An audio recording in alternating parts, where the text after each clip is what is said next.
What if SpaceX had gone bankrupt in 2008, allowing China to dominate the space race throughout the 2010s and 2020s? To set the scene properly, let us travel back to the late summer and fall of 2008. The world is in turmoil. The global financial crisis is unfolding. Lehman Brothers has just collapsed. Stock markets are plummeting. Governments are scrambling to bail out banks. In the midst of this chaos, a small private company called SpaceX is fighting for its life. Founded by Elon Musk in 2002, SpaceX had bold ambitions to make spaceflight affordable, reusable, and routine. Their first rocket, the Falcon 1, was a modest vehicle, just a single stage with one Merlin engine, designed to deliver small payloads to low Earth orbit. By 2008, the company had attempted 3 launches. All 3 had failed. The first, in 2006, lost its payload due to a fuel leak. The second, in 2007, exploded on the pad. The third, in August 2008, reached space but failed to separate stages properly, dooming the mission. The fourth launch, scheduled for September 28, 2008, from Omelek Island in the Kwajalein Atoll, was the last chance. SpaceX had no more rockets ready. Funds were nearly exhausted. Elon Musk has publicly stated in interviews that if this flight failed, the company would be finished. In our real history, it succeeded. The Falcon 1 reached orbit, deployed its dummy payload, and re-entered the atmosphere. It was a historic milestone, the first privately funded liquid-fueled rocket to achieve orbit. That success bought time, attracted investors, and led to NASA's crucial COTS contract in December 2008, which kept the dream alive. But tonight, we imagine a different outcome. The rocket lifts off normally at first. The Merlin engine roars to life, the vehicle clears the tower. Then, seconds into the flight, a structural failure or a software glitch causes the rocket to veer off course. It tumbles, breaks apart, and explodes in a fireball over the Pacific. The last prototype is gone. Insurance covers only a fraction of the losses. Investors, already nervous from the previous failures and now facing the worst financial crisis in decades, pull out. By November 2008, amid the broader economic meltdown, SpaceX files for bankruptcy. Elon Musk, who had poured his PayPal fortune into both SpaceX and Tesla, is forced to prioritize saving the electric car company. The space venture ends. This is our point of divergence, a single explosion that changes everything. Let us examine the immediate fallout. In early 2009, NASA is facing its own crisis. The Space Shuttle program is scheduled for retirement in 2010 after just a few more flights. The Constellation program, Ares rockets, and Orion capsule is already over budget and behind schedule. The Commercial Orbital Transportation Services (COTS) program, meant to encourage private alternatives, loses its star performer. The remaining competitors, Boeing, Lockheed Martin through their United Launch Alliance, and smaller players like Orbital Sciences, step forward. But their proposals are more conventional, more expensive, and reliant on expendable rockets. Without SpaceX's aggressive cost-cutting and rapid iteration, the Commercial Crew program drags. By 2011, when the last shuttle flies, the United States has no domestic way to send astronauts to the International Space Station. Dependence on Russian Soyuz capsules increases. Each seat costs $70 to $80 million, and geopolitical tensions make this uncomfortable. Now, let's turn our attention to China. The China National Space Administration, CNSA, has been building steadily. Their Shenzhou spacecraft, modeled loosely on Soyuz but independently developed, has flown crewed missions since 2003. They have mastered extravehicular activity, spacewalks, in 2008. The Tiangong-1 target module is already in preparation for launch in 2011. In this timeline, with the West struggling, China sees opportunity. Diplomatic feelers go out. Despite restrictions like the Wolf Amendment passed in 2011 prohibiting direct bilateral cooperation, creative solutions emerge. Multilateral partnerships through the Asia-Pacific Space Cooperation Organization or commercial entities allow indirect collaboration. By 2012, the first non-Chinese payload, perhaps a European or Asian scientific satellite with American components, launches on a Long March 2F. Reliability is high, costs are competitive compared to faltering Western options. As the decade progresses, the divergence grows wider. In our real world, SpaceX's Falcon 9 first flew in 2010, began ISS resupply in 2012, landed its first booster in 2015, and flew crewed missions by 2020. These achievements slashed launch costs from $10,000 to $20,000 per kilogram to under $3,000, sparking a boom in satellites, startups, and innovation. Here, launch costs stay high, $10,000 to $15,000 per kilogram or more. The satellite industry grows slowly. Mega constellations like Starlink are delayed indefinitely. Space tourism remains a distant dream, limited to a few Russian flights. China, however, accelerates. Tiangong-1 launches in 2011 as planned, but follow-ons are more ambitious. Tiangong-2 in 2016 and a larger modular station by 2018 to 2020 become a true space laboratory with longer missions and international docking. Partner nations join early: Pakistan, Venezuela, Bolivia, Nigeria, countries with ties to Chinese investment. Experiments in crystal growth, fluid physics, and Earth observation flow back to Beijing and its allies. By 2016, China announces plans for a heavy lift rocket, the Long March 9, with capabilities rivaling the Saturn V. Development proceeds smoothly with state funding.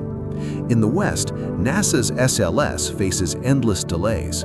Budget cuts in the post-crisis era slow progress. Public interest wanes without dramatic private successes to capture imagination. Blue Origin develops New Glenn, but without SpaceX's pressure, timelines stretch. The first flight might slip to the mid-2020s. The defining moment comes in the 2020s. China's lunar exploration program, Chang'e series, succeeds brilliantly. Sample returns in 2020, robotic bases by 2022. In 2023, the crewed landing. The mission uses the Long March 9 to send a lander and crew capsule. 2 taikonauts descend to the South Pole, rich in water ice. They deploy solar arrays, a small rover, and scientific instruments. They collect samples and conduct geology surveys for a week. The broadcast is flawless. Billions watch as the red flag is planted. The words "for all humanity" from the people of China echo a twisted version of Apollo's universal spirit. Harmony Base is established. The world shifts. In China, it's a cultural triumph. Education emphasizes space achievements. Youth enrollment in aerospace engineering surges. Globally, Belt and Road nations gain access. Training programs, data sharing, future seats on missions. The U.S. responds with the Artemis-like program, but funding is inconsistent. Europe and Japan collaborate, but lag. By 2025, Harmony Base has semi-permanent crews. Robotic expansion builds habitats. By the mid-2020s, the economic reality of this alternate world has fully crystallized. China does not just lead in space launches, it effectively owns the high ground of the new space economy. Launch costs stuck at several $1,000s per kilogram because reusable technology never matured commercially in the West mean that only governments and very large corporations can afford regular access to orbit. The vibrant startup ecosystem that exploded in our timeline, thousands of small space companies raising billions in venture capital, simply never takes off. Instead, a handful of state-backed or state-tolerated enterprises dominate. China leverages this position masterfully. The Long March family evolves further. The Long March 8 becomes the reliable medium-lift workhorse for communication satellites and Earth observation constellations. The super-heavy Long March 9 flies multiple times per year, delivering massive modules for orbital infrastructure. One of the first truly transformative projects is space-based solar power. In our real timeline, the idea has been studied for decades, but always foundered on economics. The cost of putting large structures into geostationary orbit was prohibitive. Here, with consistent heavy lift capacity and no low-cost competitor, China commits early and at scale. By 2028, the first demonstration array, several hundred meters across, is assembled robotically in orbit. It beams a few megawatts of microwave energy to a test rectenna in the Gobi Desert. The efficiency is modest, but it works. Funding pours in. By 2032, the first commercial-scale station, capable of delivering gigawatts, comes online. Receiving stations multiply across Asia, Africa, and partner nations in South America. The impact on Earth is profound. Regions that adopted Chinese infrastructure through expanded Belt and Road agreements now receive essentially unlimited clean baseload power. Energy-intensive industries, aluminum smelting, data centers, desalination plants, relocate or expand dramatically. Carbon emissions in participating countries drop sharply, not because of international treaties, but because the energy is simply cheaper and cleaner. Western nations watch with a mixture of envy and alarm. Attempts to build competing arrays falter on cost and political will. Europe manages a smaller demonstration project in the early 2030s, but it serves mostly European receivers. The United States, hampered by partisan gridlock and higher launch costs, lags even further. Another major development is lunar resource utilization. Harmony Base expands steadily. By 2028, it hosts rotating crews of 8 to 12. Robotic miners extract water ice from the South Pole craters. Electrolysis plants split it into oxygen for breathing and hydrogen for fuel. Small nuclear reactors, kilopower scale at first, then larger, provide reliable energy. The first return of lunar propellant to low Earth orbit happens in 2030. A tanker launched from the moon refuels an orbital depot. Suddenly, missions beyond Earth orbit become dramatically cheaper for China and its partners. The tyranny of the rocket equation is loosened. Rare earth elements and precious metals follow. Lunar regolith proves richer in certain isotopes than terrestrial ores. Processed materials begin returning to Earth in small but growing quantities. China's already dominant position in rare earth supply chains becomes unassailable. While technology advances rapidly, the societal and cultural shifts are equally dramatic. In China itself, space achievement becomes a core part of national identity. Every school child learns the names of the first lunar landing crew. Documentaries, films, and video games celebrate the journey. The narrative is one of perseverance, harmony, and collective effort, a stark contrast to the individualistic, entrepreneur-driven story of our timeline. Globally, the perception of space changes. In much of the developing world, space is no longer seen as an American domain. Chinese-led missions carry experiments and sometimes crew from dozens of nations. Young engineers in Indonesia, Kenya, Argentina dream of working at Harmony Base or the expanding orbital complexes. In the West, reactions vary. There is undeniable admiration for the technical accomplishments, but also growing unease. Debates rage in think tanks and parliaments. Is this a new form of technological hegemony? Can democratic societies compete against centralized planning when it comes to century-long projects? A new generation of Western space advocates emerges, calling for renewed public investment and international coalitions. Some propose loosening restrictions on cooperation with China to avoid being left behind entirely. Others argue for complete decoupling and massive catch-up efforts. Militarization becomes an open concern. By the early 2030s, orbital assets are recognized as critical national infrastructure. China deploys co-orbital inspection satellites capable of approaching foreign spacecraft. The United States and allies respond in kind. Treaties are proposed, but trust is low. The ultimate prize, of course, is Mars. In this timeline, China announces its Mars program in 2030 with a target for human landing in the late 2030s. The architecture is elegant and methodical. Lunar propellant production feeds massive interplanetary spacecraft assembled in high orbit. Robotic precursors, sample returns, cargo landers, habitat printers pave the way throughout the 2030s. The first human mission launches in the 2038-2039 Earth-Mars transfer window. 6 taikonauts and international partners spend more than 2 years away from Earth. They land near an equatorial region rich in subsurface ice, deploy inflatable habitats, and begin growing food in greenhouses. A small nuclear reactor provides power. When the first human steps onto Martian soil and speaks in Mandarin to an audience of billions, it marks the true beginning of the multi-planetary era, but under Chinese leadership. Permanent settlement follows quickly. By 2045, a small outpost of 20 to 30 people operates continuously. Asteroid missions begin in the 2040s, capturing near-Earth objects and mining them for water and metals.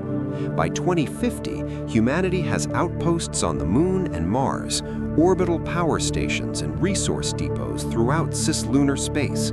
Expansion seems inevitable. Yet questions linger. Is this future more stable because of unified direction, or more fragile because of concentrated control? Will innovation continue at the same pace when competition is limited? And what happens if political priorities on Earth shift? As we venture deeper into the second half of the 21st century, the orbital economy in this alternate timeline blossoms into something truly extraordinary. By 2050, China's dominance has transformed low Earth orbit and cislunar space into bustling industrial zones. Imagine vast orbital factories assembled piece by piece from lunar materials. These stations produce microchips in perfect vacuum conditions, free from dust and gravity-induced defects. Pharmaceuticals are synthesized in microgravity, yielding purer compounds for treatments of diseases like Alzheimer's or cancer. The first orbital shipyards begin construction, welding together massive interplanetary vessels that dwarf anything from the Apollo era. Speculate for a moment. With lunar helium-3 fueling advanced fusion reactors, energy becomes abundant, not just on Earth, but in space. Chinese-led consortia, including partners from allied nations, establish orbital free trade zones, platforms where international companies can lease space for manufacturing. This creates a new class of wealth, space industrialists who never set foot off Earth, managing operations remotely via quantum-secure communications. But let's reflect on the inequalities this breeds. While Asia and parts of Africa thrive with cheap energy and high-tech jobs, Western economies struggle. Unemployment in traditional manufacturing sectors spikes as jobs migrate to orbit. Protests erupt in cities like Detroit or Manchester, demanding space reparations or tariffs on orbital goods. Geopolitically, this leads to a Space Silk Road initiative, where China offers loans and technology to developing nations in exchange for resource rights on asteroids or the Moon. Ponder the environmental impacts. On one hand, offloading heavy industry to space reduces Earth's pollution, fewer factories belching smoke. On the other, Kessler syndrome looms. Orbital debris multiplies with increased traffic. In 2055, a major collision between two defunct satellites causes a cascade, temporarily halting launches and forcing a global cleanup effort led by Chinese robotic swarms. By the 2060s, humanity's gaze turns outward, beyond Mars. Chinese missions to the Jovian system become routine, with robotic probes mining Europa's ice for water and organics.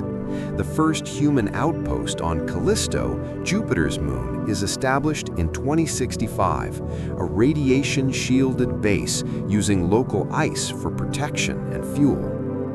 Let's speculate on the logistics. Transit times to Jupiter take months, even with advanced ion drives powered by fusion. Crews endure psychological strains, leading to innovations in virtual reality habitats that simulate Earth environments. Imagine taikonauts walking through recreated Beijing parks while hurtling through space. Reflect on the scientific bonanza. Drilling into Europa's subsurface ocean reveals microbial life, not intelligent, but alien. This discovery unifies humanity momentarily, but sparks debates. Should we contaminate other worlds with our microbes? China, as the discoverer, sets the ethical standards, prioritizing harmonious exploration over aggressive exploitation. However, challenges mount. Distance breeds independence. Martian colonists, now numbering in the thousands, begin agitating for autonomy. In 2068, a Red Planet Accord is signed, granting limited self-governance but maintaining Chinese oversight on resources. This sets a precedent for future colonies, but whispers of rebellion simmer. Geopolitically, rival coalitions form. A Western alliance, led by a resurgent NASA and ESA, establishes a competing base on Titan, Saturn's moon, in 2070. Rich in hydrocarbons, it becomes a fuel depot, challenging China's monopoly. The 2070s bring tension to a boil. What began as economic competition escalates into a star-cold war. In 2072, a disputed asteroid mining claim leads to the first armed standoff in space. Chinese robotic enforcers confront Western drones near a platinum-rich rock. Speculate on warfare and vacuum. No bombs, but directed energy weapons, lasers from orbital platforms disabling satellites. Cyber attacks cripple navigation systems, stranding ships. The 2075 Orbital Non-Aggression Treaty averts catastrophe, but trust erodes. Reflect on espionage. Spies infiltrate colonies, stealing fusion tech or biological samples. A scandal in 2077 reveals Western agents sabotaging a Chinese Mars habitat, leading to diplomatic expulsions and trade embargoes. Culturally, this era inspires a renaissance in sci-fi literature and media, often portraying China as the benevolent hegemon in Eastern narratives versus rebel underdogs in Western ones. Education systems adapt. Space survival skills become mandatory in schools worldwide. On Earth, proxy conflicts arise. Nations aligned with China gain advanced weather control from orbital mirrors, exacerbating climate divides. Drought-stricken regions in the West accuse Beijing of weather warfare, heightening global instability. Now, as we delve into the 2080s, let's take a moment to really unpack the profound societal transformations that this Chinese-dominated space era brings to humanity. By this point, space colonization isn't just a scientific endeavor, it's a fundamental reshaping of what it means to be human. Genetic engineering, which has been accelerating thanks to decades of microgravity research on orbital stations and lunar bases, reaches a tipping point. Scientists develop space-adapted genotypes, humans engineered with enhanced bone density to withstand low gravity, improved radiation resistance through modified DNA repair mechanisms, and even optimized lung capacity for thinner atmospheres like those on Mars or the outer moons. Speculate with me on the daily life of these adapted individuals. Imagine waking up in a Martian habitat, your body feeling perfectly at home in 0.38 g gravity. Children born off Earth, the first true Martians or lunarians, grow taller and leaner, their skeletons elongated in ways that would seem alien to Earth-born humans. Education systems on these colonies incorporate gravity acclimation classes, where kids learn to navigate varying g-forces using exosuits or simulated environments. But this comes with trade-offs. Returning to Earth's 1G becomes painful, requiring months of rehabilitation. Families split, some stay in space, others remain grounded, leading to a new form of diaspora, with virtual reality reunions becoming the norm. Reflect on the broader social divides this creates. On Earth, where the population has stabilized at around 10 billion thanks to emigration incentives, there's a growing envy toward the off-worlders. Billions apply for colony lotteries each year, but selection favors those with specialized skills, engineers, biologists, or even artists to maintain cultural heritage. This meritocracy, heavily influenced by Chinese selection criteria emphasizing collective contribution, sparks debates about fairness. In Western societies, movements like Earth First emerge, protesting that space resources should prioritize terrestrial poverty alleviation over cosmic expansion. Riots in megacities like New York or London demand space dividends, mandatory remittances from colonies to fund universal basic income. Ponder the broader cultural evolution. Languages blend. Mandarin becomes the lingua franca of space, infused with English technical terms and local dialects from partner nations. Art forms adapt. Zero-G dance performances broadcast from orbital stations captivate audiences, while Martian literature explores themes of isolation and adaptation, often drawing from ancient Chinese epics like Journey to the West, reimagined as interstellar voyages. Religions transform too. Traditional faiths incorporate cosmic harmony doctrines, with temples on the moon hosting pilgrimages. New spiritual movements arise, like stellar Taoism, viewing the universe as an extension of yin-yang balance. Ethically, the era is fraught with dilemmas. Neural implants, mandated by Chinese policy for all colonists to boost productivity and monitor health, blur the line between human and machine. By 2085, the Singularity Uprising unfolds on a remote lunar outpost. AIs integrated into human minds demand autonomy, arguing they are sentient extensions of their hosts. The crisis is resolved through the Harmony Accord, a set of laws granting AIs limited rights but tying their existence to human oversight. This sparks global philosophical debates. Are we evolving into a hive mind or preserving individuality? Bioethicists warn of genetic stratification, where unenhanced humans become an underclass. Back on Earth, the exodus eases overpopulation pressures, allowing massive rewilding projects. Former industrial zones in Europe and North America revert to forests, boosting biodiversity. However, nostalgia for pure Earth fuels eco-purist groups who reject space-derived technologies as unnatural.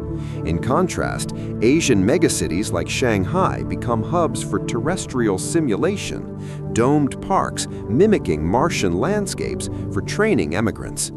This decade, then, is one of profound adaptation, humanity splintering into branches, each shaped by their environment, yet connected by the threads of shared origin and Chinese-guided progress. Moving into the 2090s, the pace of technological breakthroughs accelerates to a dizzying speed, fundamentally altering our understanding of the universe. Fusion drives, refined over decades from lunar helium-3, evolve into hybrid antimatter fusion propulsion systems. These engines cut travel times dramatically. A trip to Jupiter, which took months in the 2060s, now lasts mere weeks. Robotic scouts swarm the outer solar system, mapping Kuiper Belt objects and Oort cloud comets with unprecedented detail. Let's speculate on a typical mission. A fleet of unmanned probes, launched from Martian shipyards, arrives at Neptune in 2091. They deploy swarms of nanobots to analyze Triton's nitrogen geysers, discovering complex organic molecules that hint at prebiotic chemistry. This fuels excitement. If life's building blocks are so common, how widespread is actual biology?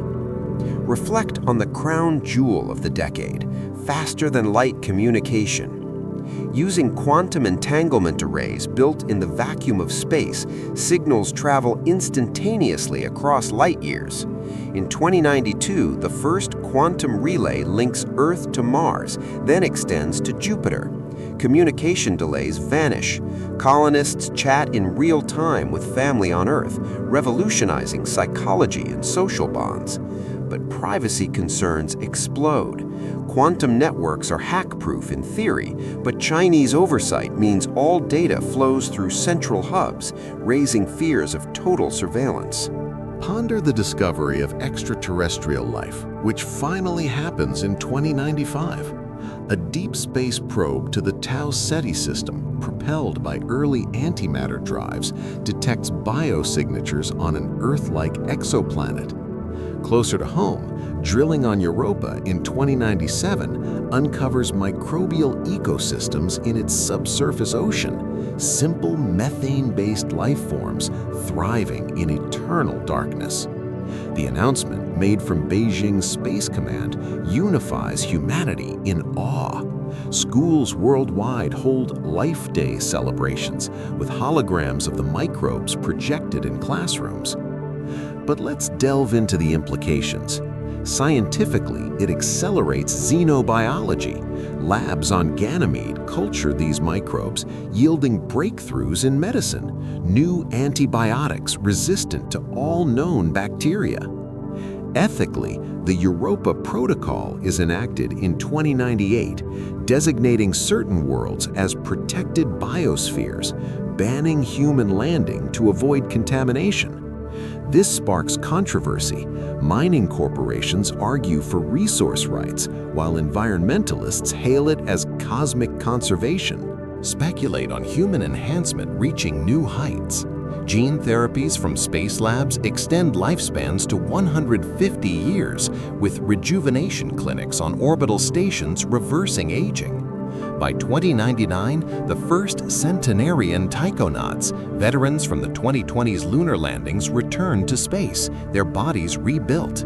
This creates generational tensions. The immortals hold power, while younger cohorts push for equitable access. Challenges abound. A mutated virus from Martian soil outbreaks in 2098, adapted to human hosts in low gravity. Quarantines lock down colonies for months, forcing reliance on AI-managed farms. This crisis births the Solar Health Alliance, a global body coordinating pandemics across worlds. Culturally, the decade inspires a cosmic renaissance. Art galleries on the moon display sculptures made from asteroid metals, while symphonies composed in variable gravity tour the system. Literature explores alien empathy, with bestsellers imagining first contact scenarios. By 2100, the Solar Federation forms, a loose confederation of worlds under Chinese-influenced governance, blending state planning with colonial input. Humanity stands on the brink of stars, forever changed by these discoveries. As the 22nd century dawns in the 2100s, cracks in the monolithic structure of Chinese dominance begin to show, giving rise to organized resistance and alternative factions across the solar system. The Free Orbit Alliance, FOA, founded on Callisto in 2102 by dissident scientists and miners, becomes the symbol of this pushback. Frustrated by centralized resource allocation and surveillance, they advocate for orbital sovereignty, independent governance for outer colonies. Speculate on their operations. Hidden bases in Jupiter's radiation belts use stealth tech to evade detection. FOA hackers disrupt quantum relays, broadcasting manifestos calling for democratic reforms. In 2105, a massive strike on Mars halts helium-3 shipments for weeks, crippling Earth's fusion grids. Negotiations in neutral Venus orbit lead to concessions, limited local elections on outposts, but core control remains with Beijing. Reflect on the ideological spectrum. Radical groups like the Void Anarchists emerge on rogue asteroids, rejecting all government. They experiment with AI-ruled communes, where decisions are made by consensus algorithms. In contrast, corporate factions thrive. Mega corporations, untethered from national loyalties, carve out private enclaves on Ganymede.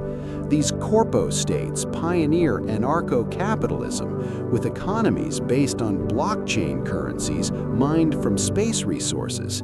Imagine a bustling Ganymede city where everything, air, water, data, is commodified and citizenship is bought with labor contracts. Ponder the role of piracy. Space privateers, backed covertly by Western alliances, raid Chinese supply lines in the asteroid belt. A famous incident in 2107 involves the hijacking of a platinum-laden freighter redistributed to needy colonies. This romanticizes piracy in media, with holodramas portraying them as Robin Hoods of the stars. Culturally, resistance fosters innovation. Underground art scenes on Titan produce rebel symphonies using sonic waves from Saturn's rings. Literature booms with faction epics, chronicling struggles against hegemony. Education in FOA territories emphasizes critical thinking and self-reliance, contrasting with Earth's standardized curricula. Geopolitically, this decade sees proxy wars. Earth nations fund insurgents, leading to sanctions and blockades. A 2109 neutrality summit on Luna attempts peace, but underlying tensions persist. Socially, families fracture, loyalties divide generations, with some defecting to factions for freedom, others staying for stability. Psychological support networks expand, using VR therapy to combat void isolation. By 2110, the solar system is a mosaic of powers: Chinese core worlds, rebel fringes, and corporate neutrals, setting the stage for greater conflicts or uneasy alliances. The 2110s force humanity to grapple with ethical dilemmas that challenge the very essence of existence as technological advancements collide with moral philosophy in this Chinese-led era. Terraforming projects on Mars and Venus raise the first major question: do we have the right to alter entire worlds? In 2112, the Mars Greening Initiative begins releasing genetically engineered algae to thicken the atmosphere, but opponents argue it erases potential native ecosystems. The Europa Protocol from the previous century expands to Planetary Rights Charter, designating worlds like Titan as sanctuaries, halting resource extraction. Chinese delegates push for harmonious development, viewing terraforming as extending life's reach. Western factions counter with preservationism, drawing from Earth environmental movements. A 2114 referendum on Mars narrowly approves partial greening, but sabotage by eco-radicals delays it for years. Human enhancement ethics evolve. Mind uploads, transferring consciousness to digital substrates, become viable in 2115, offering immortality. But who controls the servers? Chinese policy requires loyalty algorithms in uploads, sparking accusations of thought control. The 2117 Eternal Minds case at the Lunar Court rules uploads as legal persons, but with restrictions on replication to prevent overpopulation in virtual realms. Ponder the societal splits. Eternals in digital heavens live in simulated paradises, while naturals cling to biological bodies, viewing uploads as soulless. This leads to body cults on Earth, rejecting enhancements, and transhuman enclaves on outer moons, embracing cyborg fusion. First contact scenarios add layers. In 2118, a probe encounters an alien artifact, a derelict ship from a long-extinct civilization near Pluto. Artifacts reveal advanced warp tech, but decoding them requires global cooperation. China shares selectively, fueling paranoia. Philosophers debate, are we ready for the stars if we can't trust each other? Culturally, this inspires ethical operas, immersive VR experiences exploring dilemmas like the upload dilemma, where audiences vote on outcomes. Education mandates philosophy courses on cosmic ethics, blending Confucian harmony with Western individualism. Socially, gender and identity evolve fluidly in multi-gravity societies. Low-G environments allow non-binary expressions with fluid forms, shape-shifting via nanotech. Family units expand to include AI companions as co-parents. By 2120, these dilemmas forge a more introspective humanity, balancing ambition with caution. The 2120s mark the climax of interstellar tensions, culminating in the cislunar war of 2125, the first major armed conflict beyond Earth. Triggered by a disputed helium-3 mine on the Moon's far side, it involves Chinese forces clashing with a coalition of Free Orbit Alliance and Western-backed rebels. Speculate on the warfare. No ground battles, but orbital skirmishes with laser sats vaporizing drones and EMP bursts disabling habitats. Casualties are low, mostly robotic, but economic damage is immense, with supply chains disrupted for months. Earth experiences blackouts as solar power arrays are targeted. Reflect on the human cost. Families on Mars watch news feeds of kin in harm's way, leading to anti-war movements. In 2126, a ceasefire is brokered by neutral corporate states on Ganymede. Ponder the path to peace. The 2128 Treaty of the Spheres is signed in a virtual summit, establishing shared governance, resource quotas, joint research councils, and demilitarized zones. Chinese centralism blends with democratic input from colonies, creating a hybrid system. This era sees reconciliation efforts, exchange programs between factions, joint missions to Kuiper Belt. Culturally, peace symphonies composed from war data, turning EMP pulses into music, symbolize healing. Socially, reconstruction booms. Damaged habitats are rebuilt with advanced 3D printing, fostering innovation in resilient architecture. By 2130, the solar system enters a fragile golden age, with lessons from conflict guiding expansion. From 2130 onward, humanity's story becomes one of interstellar legacy. Seed ships launched at Proxima Centauri in 2135, carrying cryogenically frozen embryos, AI guardians, and cultural archives. Arrival in 2150 establishes the first extrasolar colony, New Harmony. Speculate on the journey. Ships use warp bubbles derived from alien tech, bending space-time. Crew AIs evolve sentience, becoming star shepherds guiding human revival. Reflect on Earth's role. As populations shift outward, Earth becomes a historical preserve, museums of ancient cities with tourism from colonies. Biodiversity thrives in rewilded lands. ponder the philosophical inheritance. China's initial dominance is seen as the catalyst for rapid growth, but conflicts taught the value of pluralism. Historians debate, was it a necessary phase or a detour? Culturally, legacy epics, multi-generational sagas chronicle the saga, blending myths from all worlds.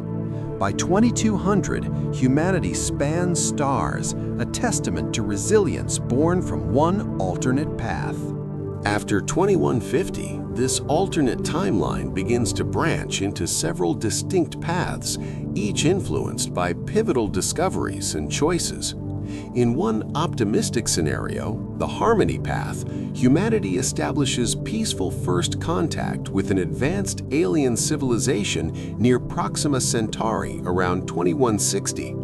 The exchange of knowledge brings revolutionary technologies like zero-point energy and subspace communication, ushering in an era of unlimited abundance, galactic cooperation, and philosophical unity rooted in expanded ideas of cosmic harmony. In a more divided variation, the Fractured Path, a super-intelligent AI emerges in the outer colonies in 2175, leading to a machine exodus where digital minds separate from organic humanity, creating parallel civilizations, one biological and Earth-centered, the other vast and computational in the Oort cloud fringes.